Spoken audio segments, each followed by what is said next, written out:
اللهم صل وسلم وبارك على سيدنا محمد وعلى اله وصحبه وسلم. انا جايبه لكم النهارده حاجه كده تحفه وسهله وبنرميها بس بنستفاد منها كتير. مش عايزه احلف ان انتي في مده قصيره جدا، في خلال اسبوع هتحسي بالفرق وبدون حرمان وبدون رجيم. يلا بينا.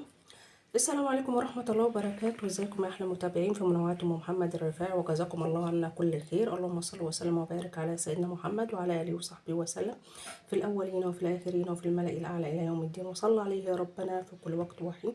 صلوا على الحبيب. اللهم اشف مرضانا ومرضى المسلمين وارحم موتانا وموتى المسلمين اجمعين يا رب العالمين، في مشارق الارض ومغاربها جميعا يا رب.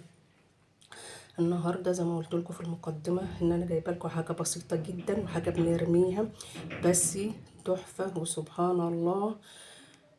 اقول لكم يلا نخش الفيديو وتشوفوا ايه هي. اللهم صل وسلم وبارك على سيدنا محمد. المشروب ده له فوائد كتير جدا رائعه، وهتحسي بالفرق من اول اسبوع، بدون حرمان بدون رجيم. هتاكلي كل اللي انت عايزاه وهتخسي بدون ما تحسي.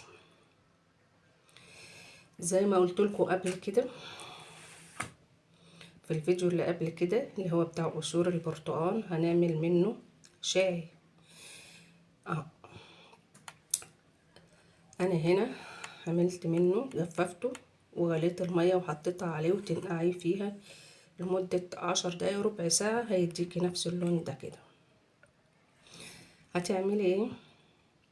عايزة تشربيه الصبح على الريق خير وبركة، وتاكلي القشر لان القشر مفيد جدا كمان. انا بعمله بالليل قبل ما بنام بصراحة، يعني هي مرة واحدة في اليوم.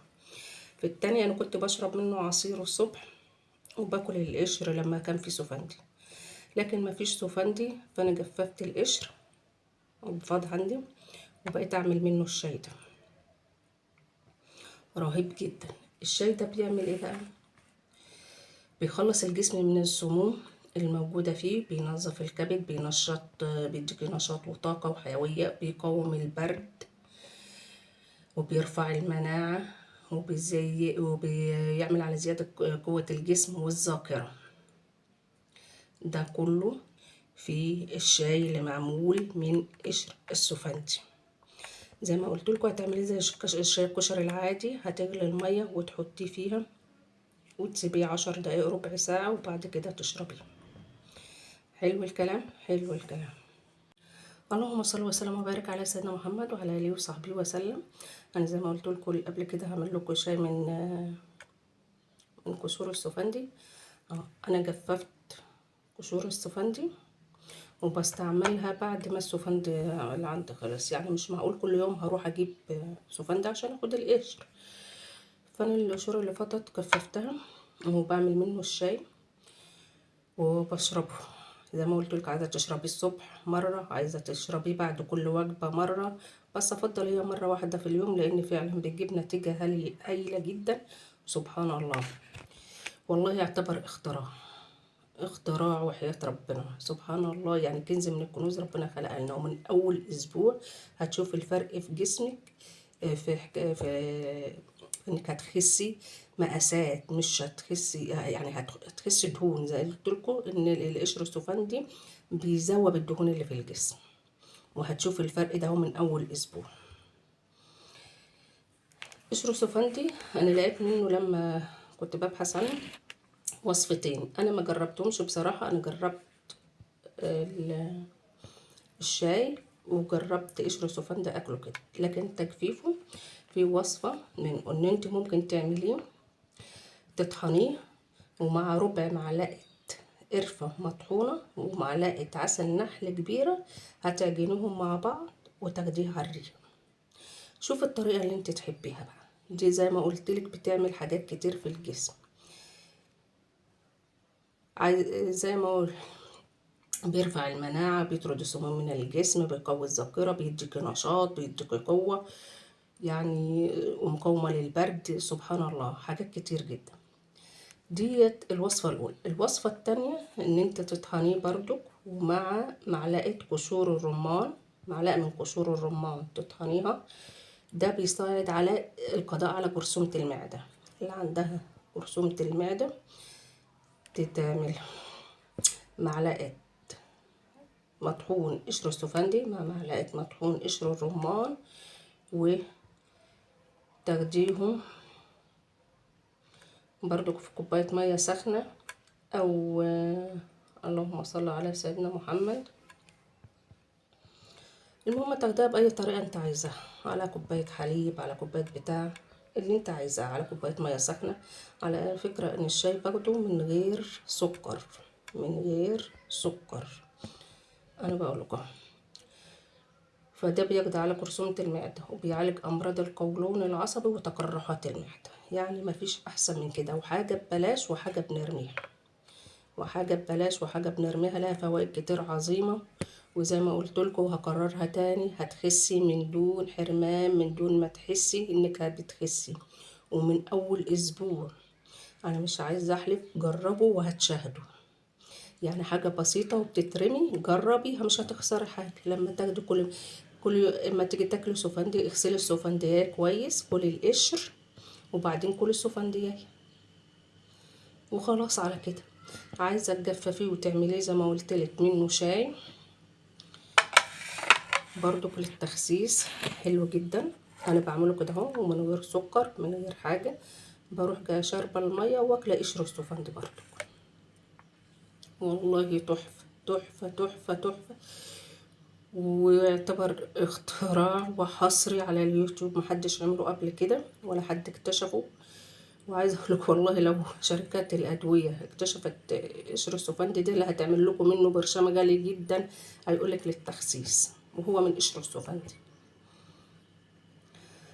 وربنا يشفي كل مريض يا رب العالمين، ويا رب تستفادوا من الفيديو ولو بمعلومه صغيره جدا جدا.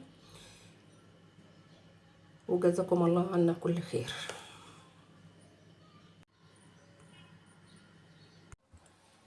السلام عليكم ورحمة الله وبركاته. ازيكم يا احلى المتابعين في منوعات محمد الرفاعي، وجزاكم الله عنا كل خير. وشكرا جدا لكل المتابعين الكرام والجدد اللي دخلوا القناة. يا رب اشوفكم من احسن القنوات باذن الله. النهارده جايبه لكم حاجه كده، كنز كنز كنز. سبحان الله، ربنا ما بيخلقش حاجه كده الا ما بيكون فيها فايده. او علشان تعرفوا ايه هو الكنز دوت، خشوا على الفيديو الكبير على القناه. وبالتوفيق للجميع.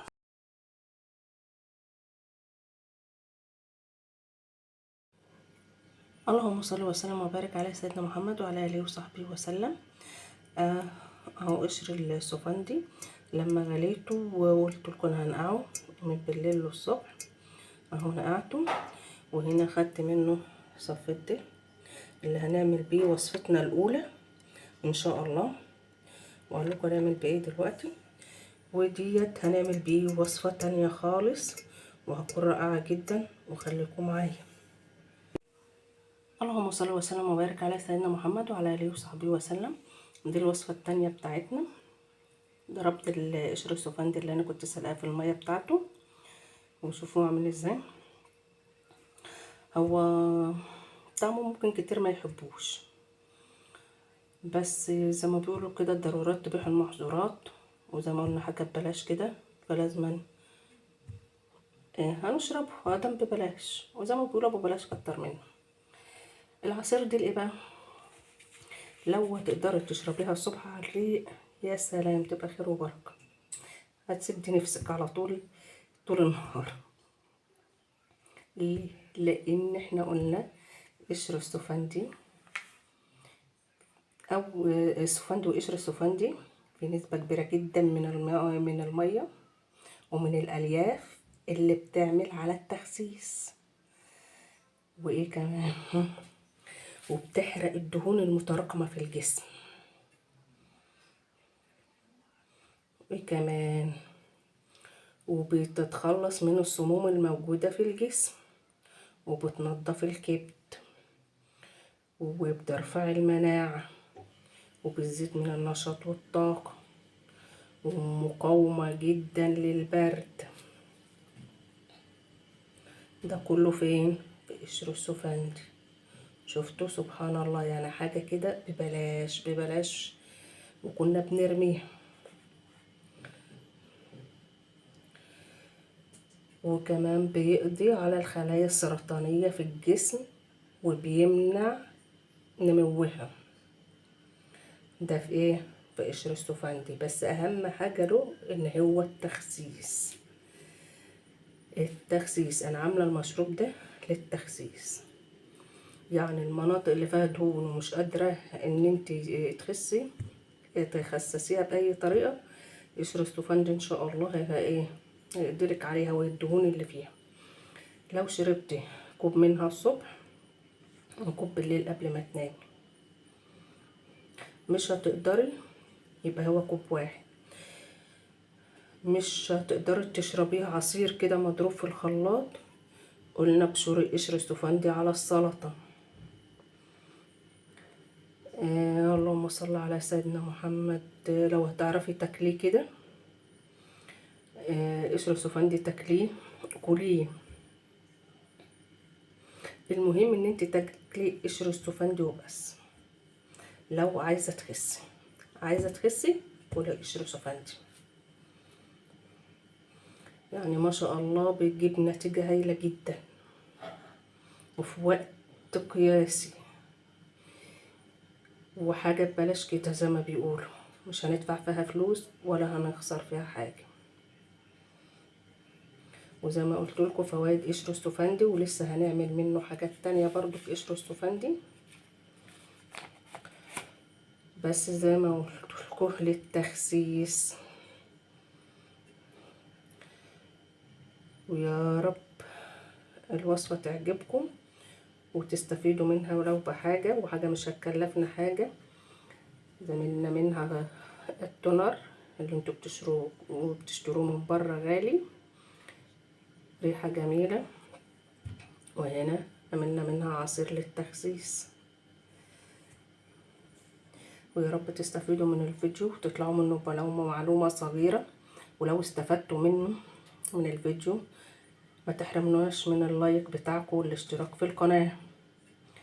والسلام عليكم ورحمة الله وبركاته في فيديو جديد مع فوائد قشر السفندي.